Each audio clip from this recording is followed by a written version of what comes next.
Perpu Cipta Kerja yang diterbitkan pemerintah masih menjadi polemik. Menurut mantan Ketua MK, penerbitan Perpu melanggar prinsip negara hukum dan seharusnya Undang-Undang Cipta Kerja yang dinyatakan inkonstitusional oleh MK diperbaiki melalui revisi, bukan dengan Perpu.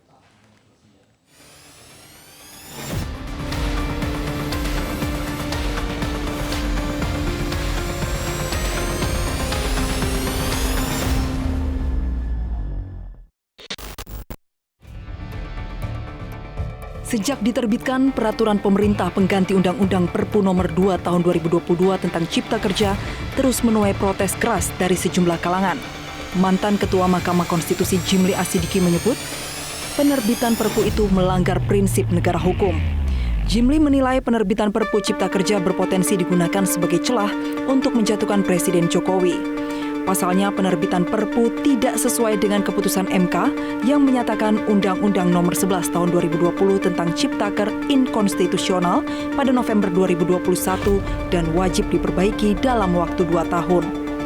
Masih ada waktu yang cukup untuk memperbaiki undang-undang melalui revisi, apalagi mengabaikan peran DPR. Pakar Hukum Ketenagakerjaan UGM Nabila Rizfaizati juga menilai Perpu Nomor 2 Tahun 2022 ini tidak lebih dari mengulang kesalahan Undang-Undang Cipta Kerja yang telah dianulir oleh Mahkamah Konstitusi.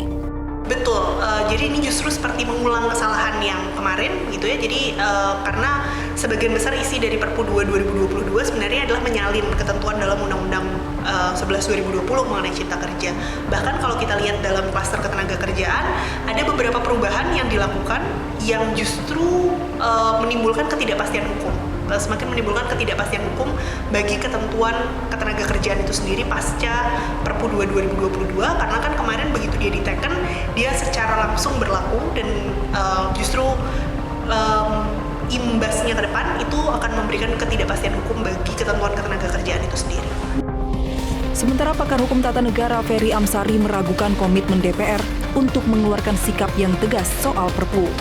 Melihat konstelasi politik di parlemen saat ini, menurut Ferry, DPR kemungkinan besar akan menyetujui Perpu kontroversial tersebut.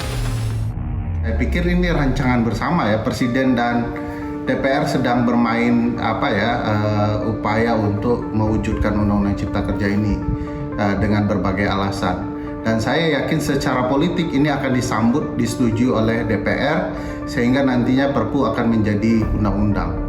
Tapi kalaulah DPR kita tersentuh dengan kebutuhan paling penting bagi masyarakat untuk menghasilkan undang-undang yang partisipatif, mestinya DPR menolak sehingga Perpu ini gagal. Katakanlah begitu ya. Kalau mau langkah lain memang pilihan konstitusionalnya ke Mahkamah Konstitusi. Pimpinan DPR menyebut penerbitan Perpu Cipta Kerja tidak dapat menjadi alasan dilakukannya pemakzulan terhadap Presiden Jokowi karena Presiden mengantongi kewenangan dan aturan dalam menerbitkan Perpu.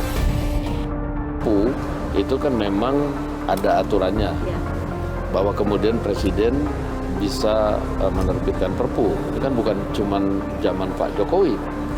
Presiden sebelumnya juga sudah ada juga jurisprudensinya menerbitkan Perpu. Nah, sehingga saya pikir tidak ada alasan untuk memakzulkan Presiden dengan Perpu atau Presiden mengeluarkan Perpu. Kalau ada yang sebelumnya juga nanti kan pasti ada alasan. Sementara DPR juga belum menanggapi urgensi diterbitkannya Perpu Cipta Kerja. DPR baru akan membahas Perpu yang menuai sorotan masyarakat tersebut saat dibukanya masa sidang pekan depan. Tim Liputan Metro TV.